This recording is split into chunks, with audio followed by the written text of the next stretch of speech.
नमस्कार दोस्तों, गुरुकुल क्लासेस के इस वीडियो में आपका स्वागत है। आज हम पढ़ेंगे समांतर क्रम संयोजन। इसके पहले वाले वीडियो में हमने देखा था श्रेणी क्रम संयोजन, और श्रेणी क्रम संयोजन के लिए हमने व्यंजक भी प्राप्त किया था। और आज का टॉपिक आपका है समांतर क्रम संयोजन। तो चलिए हम सबसे पहले इसको एक डायग्राम के माध्यम से समझ लेते हैं कि समांतर क्रम संयोजन हम कैसे संयोजित करते हैं। तो ये आपका डायग्राम है, ये आपका पॉइंट ए और पॉइंट बी। सपोज मेरे पास तीन प्रतिरोध हैं R1, R2 और R3।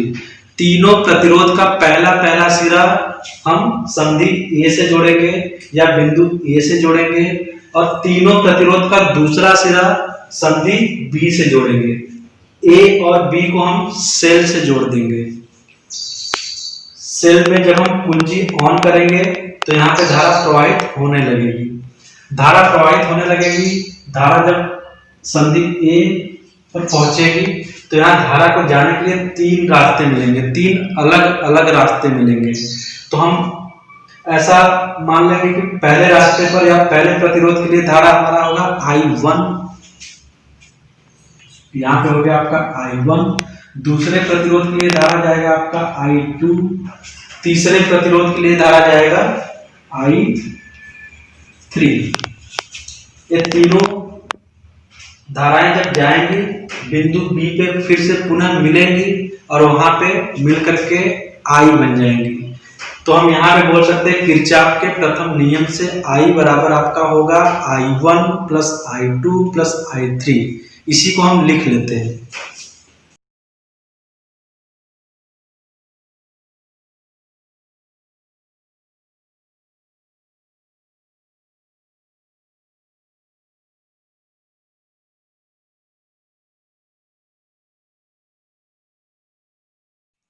ठीक है दोस्तों, हमने लिखा किरचॉफ के प्रथम नियम से हमारा हो जाएगा I equal to I1 plus I2 plus I3।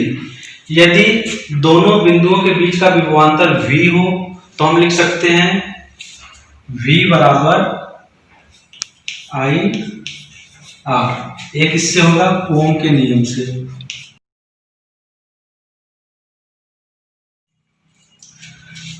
तो इस V बराबर I R को हम I के पदों में लिख लेंगे। I के पदों में इसका मान क्या हो जाएगा, यदि V बराबर I R तो I बराबर हो जाएगा V बाई R। ओम का नियम होता है V equal to I R, तो I इक्वल टू हम लिख सकते हैं V बाई R। ये ओम के नियम से होगा, और इसी से हम I1, I2 और I3 के अलग अलग मान निकालेंगे, जिसको हम समीकरण का नाम देंगे। तो यहां से हम बोल सकते हैं I1 बराबर होगा आपका V बट्टे R1, जिसको हम बोलेंगे समीकरण 1।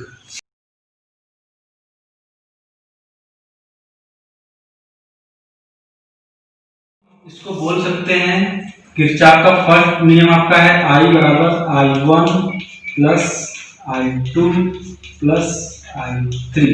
यहाँ पे हम I1 की जगह पे I1 का मान रखेंगे, I2 की जगह पे I2 का मान रखेंगे, I3 की जगह पे I3 का मान रखेंगे। तो हम मान रख लेते हैं, और I की जगह पे आपका क्या आएगा V बाई R।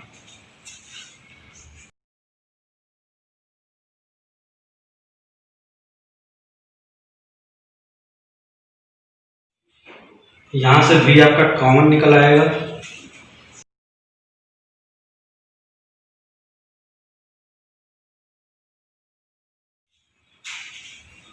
V से V कैंसिल आउट हो जाएगा, तो आपका बचेगा 1 और इक्वल टू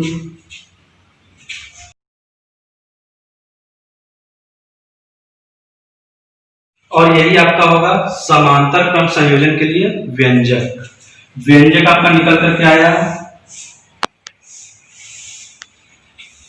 1 और equal to 1/R1 plus 1/R2 plus 1/R3। यदि हम समांतर क्रम में n प्रतिरोधों को जोड़ें तो यही सूत्र आपका बनेगा 1/R1 plus 1/R2 plus 1/R3 dot dot dot 1/Rn।